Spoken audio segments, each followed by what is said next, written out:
So me building a team required me to invest, right, in this area of more knowledge on how to do it, how to Okay. properly recruit. Some things I already possessed because I was always big on the culture that I was going to create in my space. Yeah.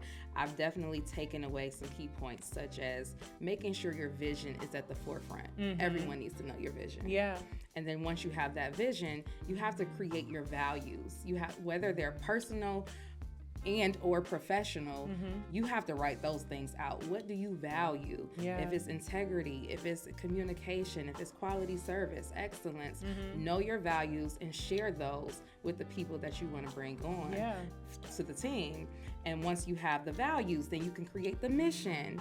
And now you start to develop a list, create the list of the team members that you want. Right. What do those people look like?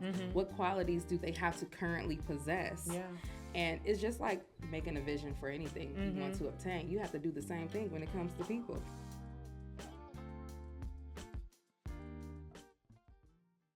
Welcome back to the She Inspires podcast. I'm your host, Dr. Jade, board certified family medicine physician, wellness and weight loss specialist, owner of the membership medical practice in Las Vegas, Inspire Primary Care, and I am so excited for our discussion today on the podcast. Today's episode with a very special guest is going to be about growing a business and a family. Growing a business and a family, I am asked so often, how do you balance it all, quote unquote? How are you growing the business while having a husband and having children? How does that look? I wanted to have this conversation with someone who totally inspires me and is doing this as well, so you can hear more than just my perspective, right? And my journey in this.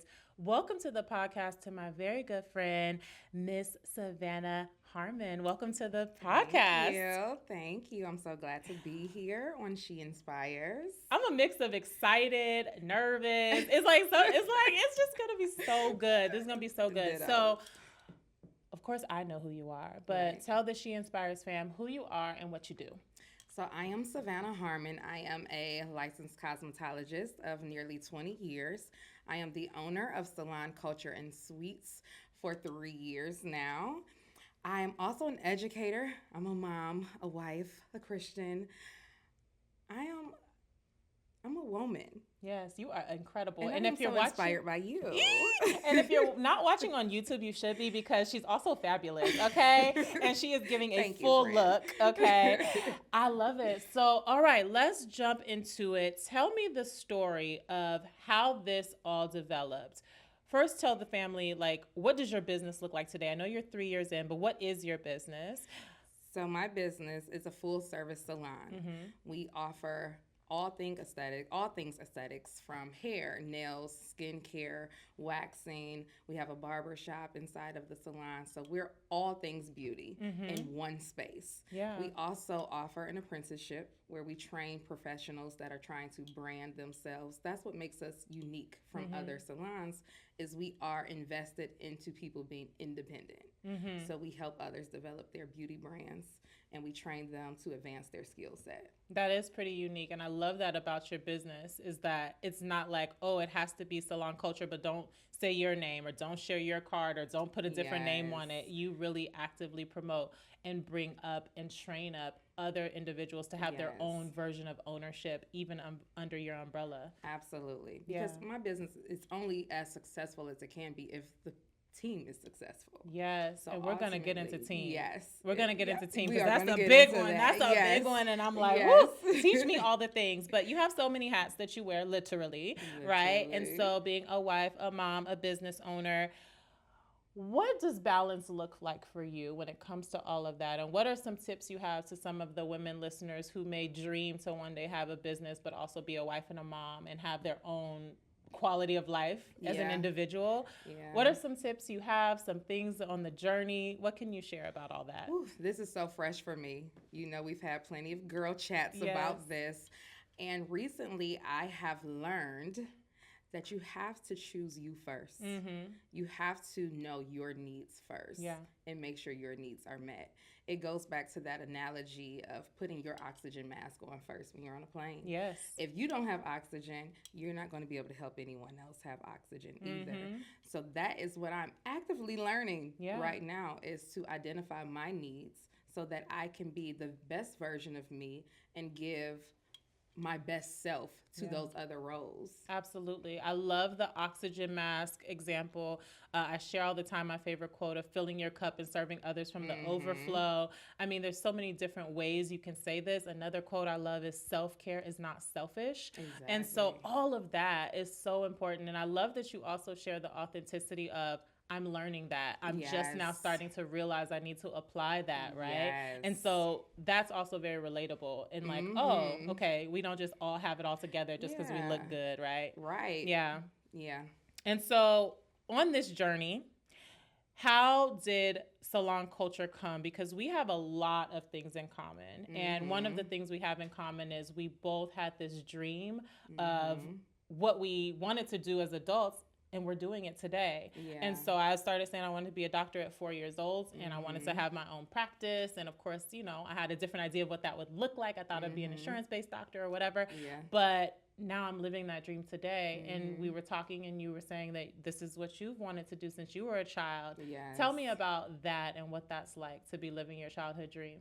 From the age of 6, I knew I wanted to be a beautician. I wrote it down. At the age of 7, I'm going to be a famous hairstylist and travel the world. And the dream has shifted a little bit. I don't care so much about fame at this point in life. Although you are a celebrity stylist. In my own right. Yes, you are. Yes. Yes. But the dream has definitely shifted. But I am fortunate, just like you, to have been able to tap into my gifts and talents at an early age and have some self-discovery at an early age. And then now in this moment, be living in my answered prayers. Yes. So what it feels like now, it feels like favor. Yeah. It do. It also feels like destiny. I belong here. I was meant for this. I was born for it. And on the other hand, I have to constantly remind myself that God did it to keep me humble. Because we know the work that it's required to go into all of this. And if we continuously remind ourselves of the work we've done, we forget what God did, right? So I'm constantly trying to remind myself, okay, this is my answered prayer. God did this. He brought me here. But then on the other hand, I feel entitled to this dream, right? I feel entitled to this small fraction of God's promise. And even with that, because we know it's a small fraction of what God has promised us, it doesn't feel as fulfilling as I thought it would. Yeah, that's not talked about as much. But it feels rewarding. So I would say, I can say this is more rewarding than fulfilling. Got it. So as far as rewarding versus fulfilling, I can understand aspects of that too. What has that looked like for you exactly? Like what would make it more fulfilling? Because people don't want to put in all the work of whatever they say their dream is. And then a fear I had, right, when I was a medical student is, am I going to do all this work and then get to the end and there's no light at the end of the tunnel? There's no rainbow at the end with a pot of gold. It's just more misery. That was a fear. And so, again, I had to shift what it looks like. Well, I can't just become an employed physician because that isn't going to be the light at the end of my tunnel. Okay, well, I can't open an insurance-based practice because that won't be light at the tunnel. But I can open a membership practice, and it's going to be hard. It's going to be challenging. It's going to be something new that not as many people are familiar with, but then I'll actually be able to do it the way I dreamed about it being as a child. So what does that look like for you where it could be more fulfilling? I think that looks like you re-identifying your why. Yeah. Because we come into this dream, we have this dream, this vision for one reason, and then we actually get into the work, it starts to feel different. And that's where the fulfilling meets the reward, I guess, in being able to separate your identity from the work itself and who you actually are and why you are actually doing this. And that's another thing that I'm learning now, because now that I'm here and I'm like, this isn't what I thought. It doesn't feel how I thought it would feel. So it's making me have to now re-identify who am I apart from what I do. Yes. So. I love that. And we're right there with each other on that. And I think being on social media and on the podcast, like even Carlos, my husband, he always tells me like, you want to be authentic, you want to share the journey, but you have to share it. If you're going to share it, you have to share it. Don't just share smiles and successes. Like, let people in on some of the difficulties too. For sure. And so the podcast has really been helpful for me to really be authentic about the ups, the downs, how it has looked different in some aspects, and really to shed the Dr. Jade aspect and to be like, I'm really Jade. Right. I happen to be a doctor. I happen to be a wife. I happen to be a mother, but I'm Jade. And who is Jade outside of Dr. Jade, outside of Inspired Primary Care Jade? So I'm exploring that more deeply too. And it does help to bring it back to the fulfillment component, to just be like, you know what, I have hard days. Yes. You know what, there's days where I need to be off. You know what, there's days where I feel down or depressed. You know what, there's days where I feel amazing and I realize that I am so incredibly blessed and I'm on cloud 9, but I'm a human. Absolutely. Absolutely. So I know we've both been on like a journey in that. So, all right, going to the striving for excellence. One thing I love about you, which I guess is because I love this about me, is that we are personality twins, is that you strive for excellence. And there is nothing I love more than someone operating in their zone of genius and striving for excellence. Yes. Now, for me, I've learned that, okay, you don't have to be perfect and we don't need perfectionism, but I love that you strive for excellence. So where does that come from and what has that looked like in your business? Striving for excellence comes from my mom initially. That's just how she raised us. If you're going to do it right. Right.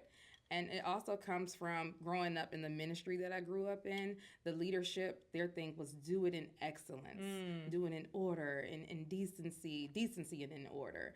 So a lot of that comes from me just being brought up that way. So it's kind of like, that's all I know. Yeah. And then with me being naturally a creative and a hairstylist, I pay attention to detail. Yes, you do. So I just naturally have an eye for detail, and I am very critical. Yes. So I'm going to share it. Okay. So we recently partnered and collaborated together on so our family has a nonprofit organization, We Inspire. We did an event in the community, y'all. I thought before collaborating with Savannah that I was the Canva queen, okay? I thought I was like amazing at designing on Canva, and Savannah let me know that no, honey, your designs, in her nicer way, your designs are trash. Like, this is not your area of gifting and calling. This is not your zone of genius. And then it took me some time to really process that because I was like, no, I know that I'm the queen of this. And then she redid some of my images and I was like, oh, okay, there's levels to this. And now I'm like, all right, there's a time to outsource. Remind yourself there's a time to outsource. But I love the honesty. I love the authenticity and the excellent component. It all feeds back in. That's why when I worked with you, I was like, man, I thought I was on point when it comes to excellence and having an eye, but I love that about you. But how does that, for me, it's looked like, okay, I strive for excellence, but before the immature component of it was I was striving for perfectionism. And I don't know if that's looked like that at all for you, but do you have a perfectionist part of that where it can be a downside to it, or is it like, no, it typically feeds into the best version of you? I do have that perfectionist part component that plays a role, but I've learned on my journey that you have to be able to measure your growth. So in my industry, I've been able to capture those moments, right? I can see the transition, the transformation, the evolution, and that's rewarding. So there are levels to it. Yes. So I give myself some grace. And I was giving you grace too, friend. You did. No, you did it in a really loving way, but you let me know, like, no, I need you to eliminate from your mind that you are the queen of design. Like, you are not. I love you, but you are not. But you've been doing such a great job. It's been an improvement. Yes. It's been an improvement, but I understand that there are levels to this. Okay. Yes.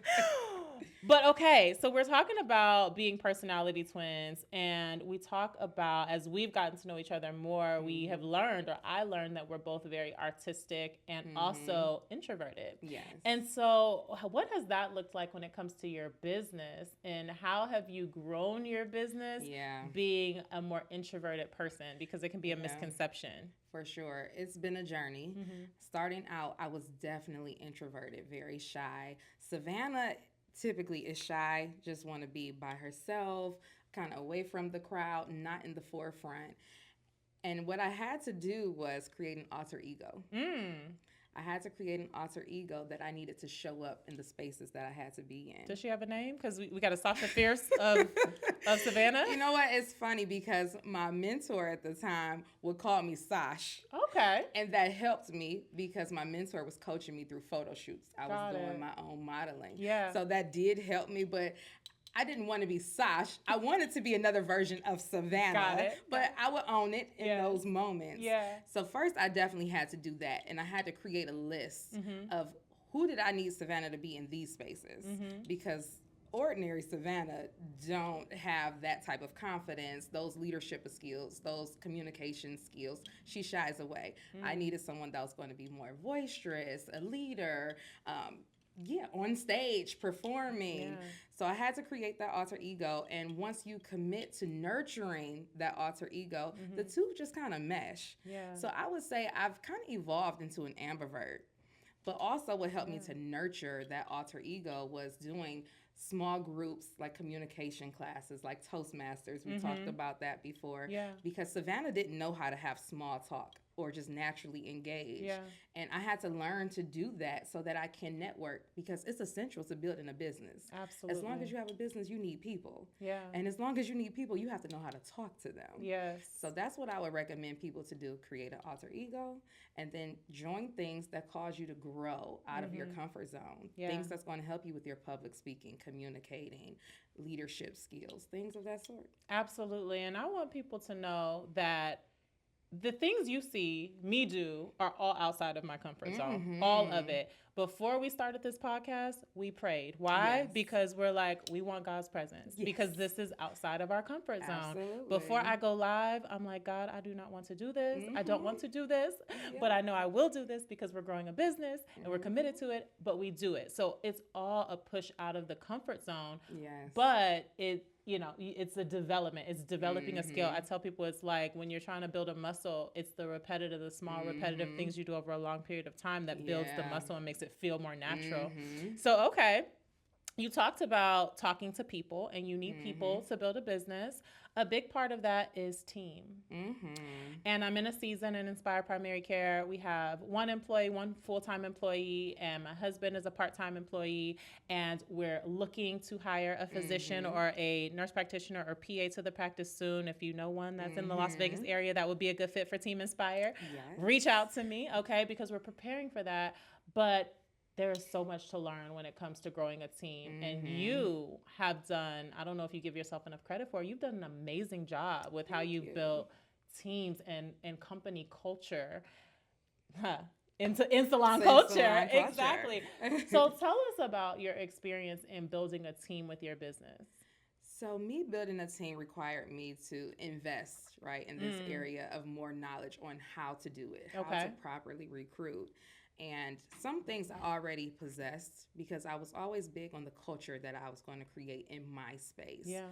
And investing into some of these systems where you learn how to really do it, I've definitely taken away some key points, such as making sure your vision is at the forefront. Everyone needs to know your vision. Yeah. And then once you have that vision, you have to create your values. You have, whether they're personal and or professional, you have to write those things out. What do you value? Yeah. If it's integrity, if it's communication, if it's quality service, excellence, know your values and share those with the people that you want to bring on to the team. And once you have the values, then you can create the mission. And now you start to develop a list, create the list of the team members that you want. Right. What do those people look like? What qualities do they have to currently possess? Yeah. And it's just like making a vision for anything you want to obtain. You have to do the same thing when it comes to people. Right. You do it for your man. You do it your for health and wellness. Your health and wellness. You gotta, make a vision and write the vision and make it plain. Yes. So do the same for your team members, and then you start to cultivate the culture that you want because your values are made aware of, the vision is made aware of, the mission is known to everyone, and it helps. Yeah. What have been some of the biggest challenges when it comes to growing a team? The biggest challenges is being able to scale up.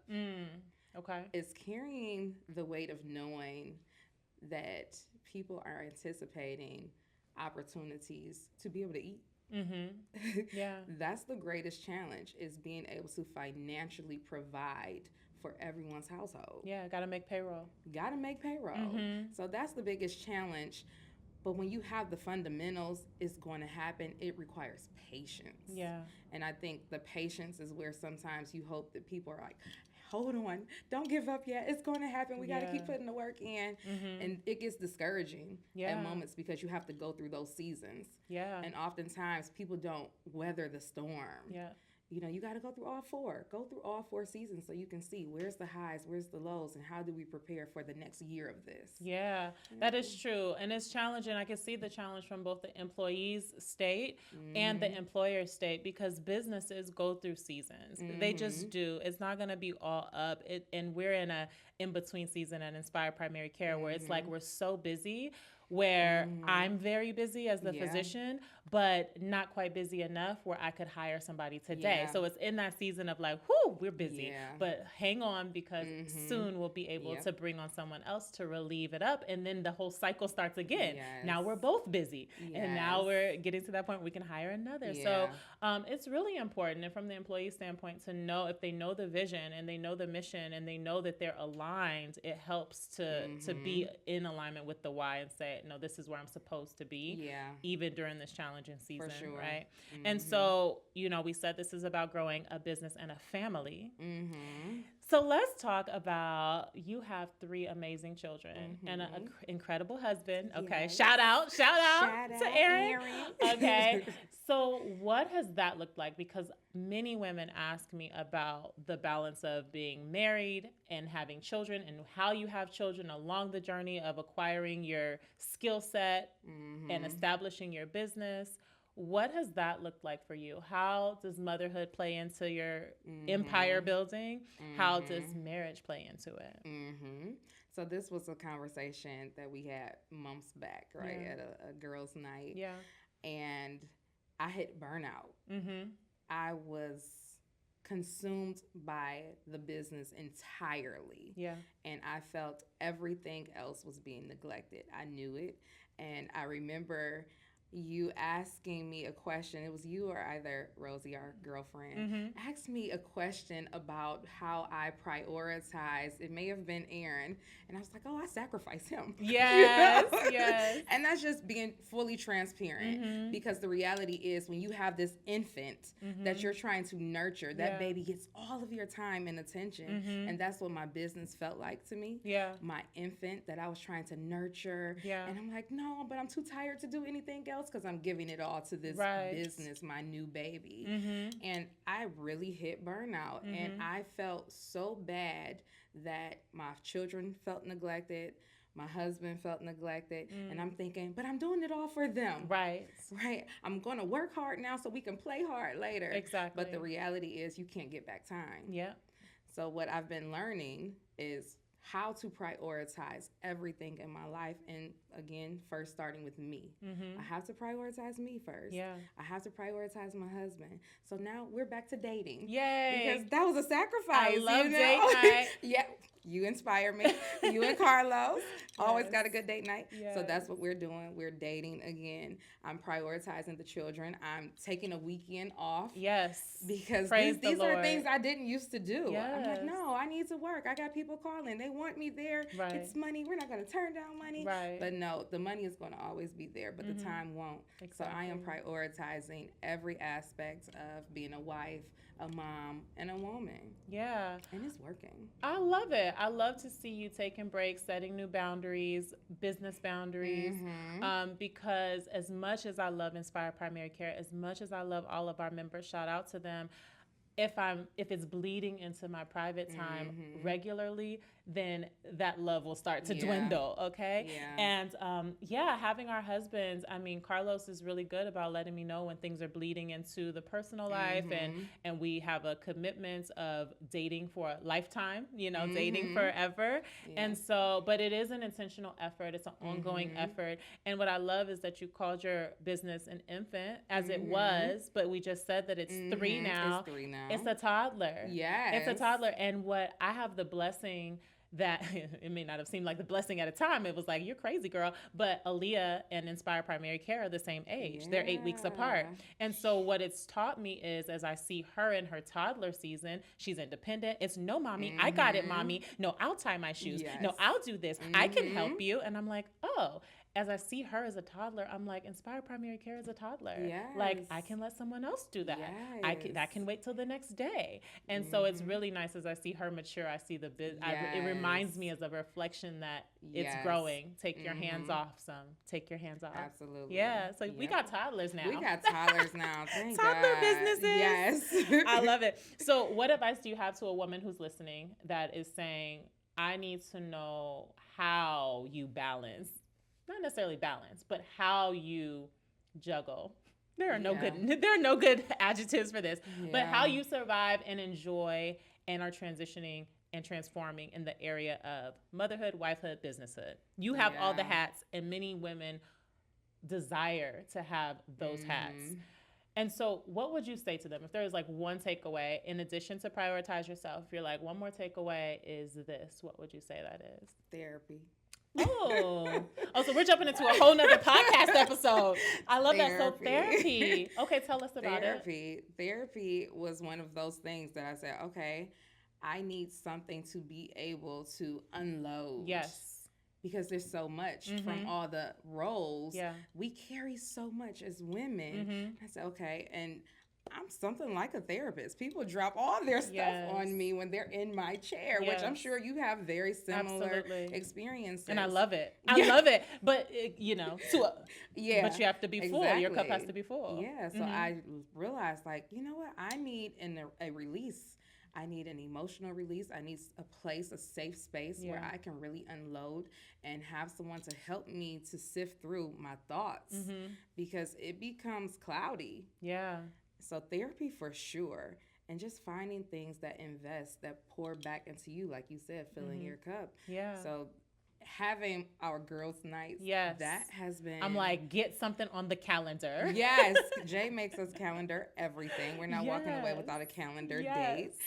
But that has been, like you said before, recharging. I feel recharged because that goes back into us being women. Yeah. We need those things. We need to be around like-minded women, and that's fulfilling. Absolutely. It's so frustrating when I would have people be like, oh, I didn't call you because I know you got a wife and you're a wife and a mom and you got the business, and I'm like, well, I need friends too. Absolutely. Like we need friendship too.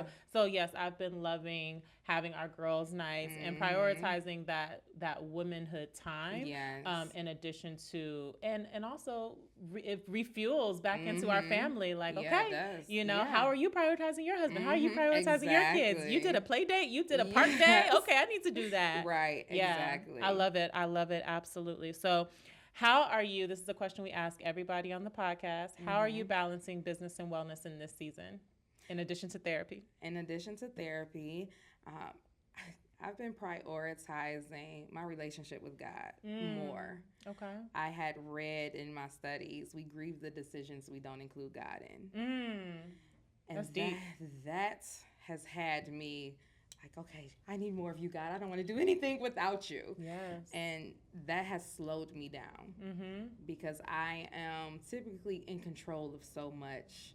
And I make haste decisions. Yeah. So this has been helping me to feel more balanced because now I'm like, I don't want to do anything else without you. So I'm going to let you lead the way and stop trying to play God. Yeah. I don't want that God complex anymore. I want you to truly lead me. And that has really been helping me to see things in the natural and the spirit and just move accordingly how I need to and not necessarily how I want to. Yeah, we are indeed twins. Seriously, because I'm in that same space where it's like, you know what? I just don't know.